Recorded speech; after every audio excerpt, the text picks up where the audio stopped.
Good morning all. Today we are going to see the superior vena cava blockage or the obstruction. So superior vena cava blockage or obstruction.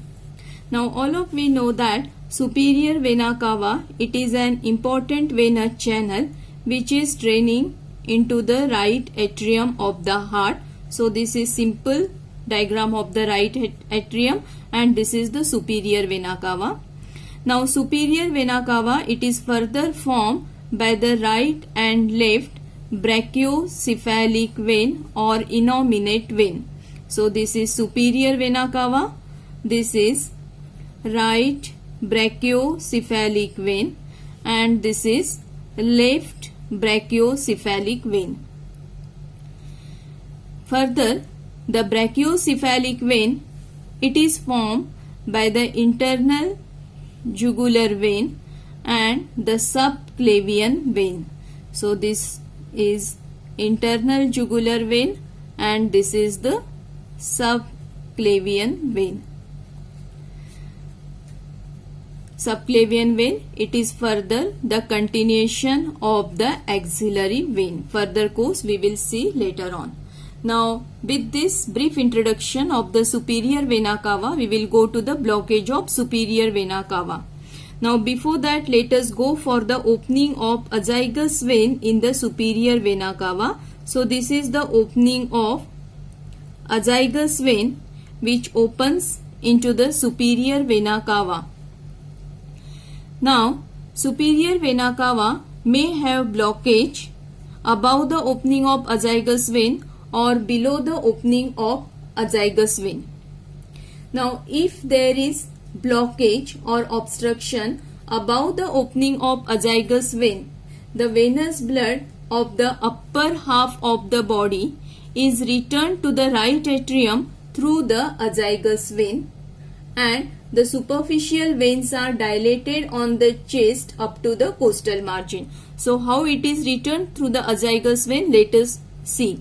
Now if there is blockage above the azygous vein, blood is not able to flow through the superior vena cava to the right atrium.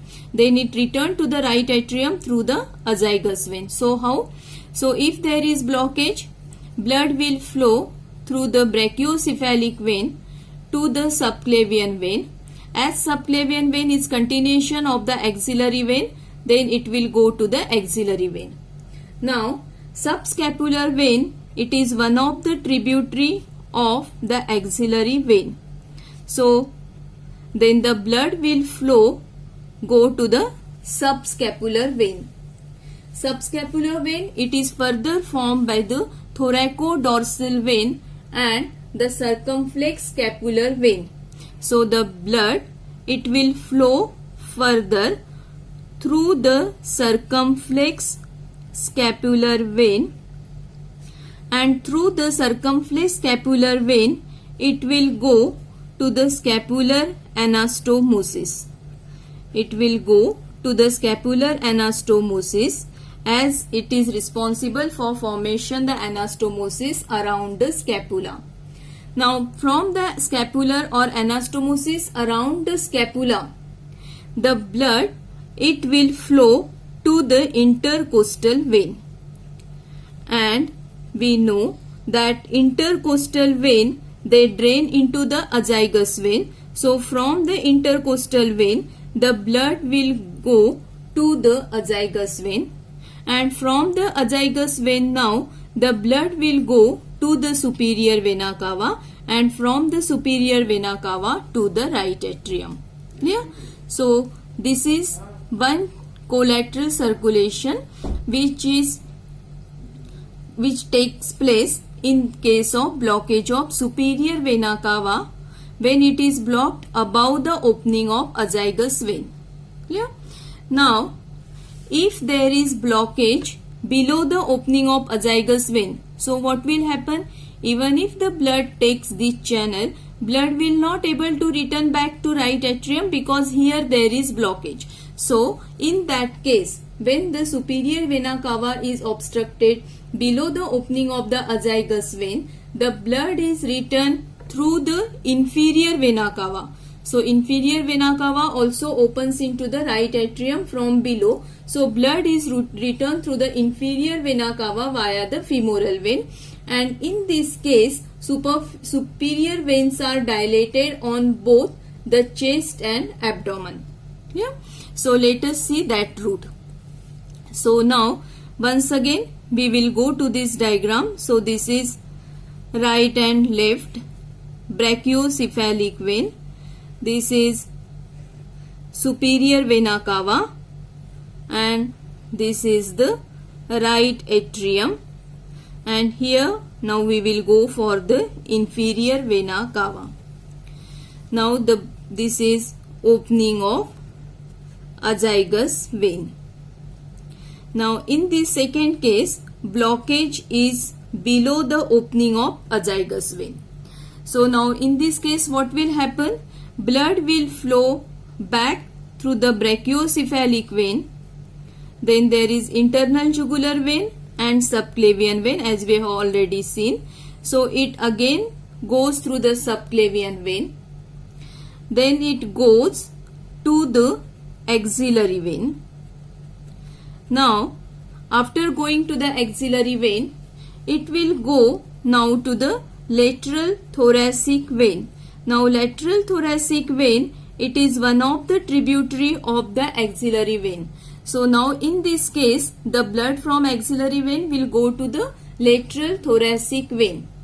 Now from the lateral thoracic vein, it will go to the thoracoepigastric vein.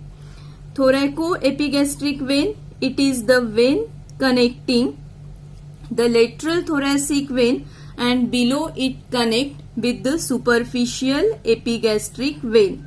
So it will go to the superficial epigastric vein. Now we know that superficial epigastric vein, it drains into the great saphenous vein, and through the great saphenous vein it drains into the femoral vein. So now what happens? Blood from axillary vein goes to its lateral thoracic vein to the thoracoepigastric vein. Thoracoepigastric vein is connecting the lateral thoracic vein above and the superficial epigastric vein below. So from thoracoepigastric it flows to superficial epigastric. Superficial epigastric, it is draining into great saphenous vein. So it goes to great saphenous vein. Great saphenous vein draining into femoral vein. So blood will go to the femoral vein.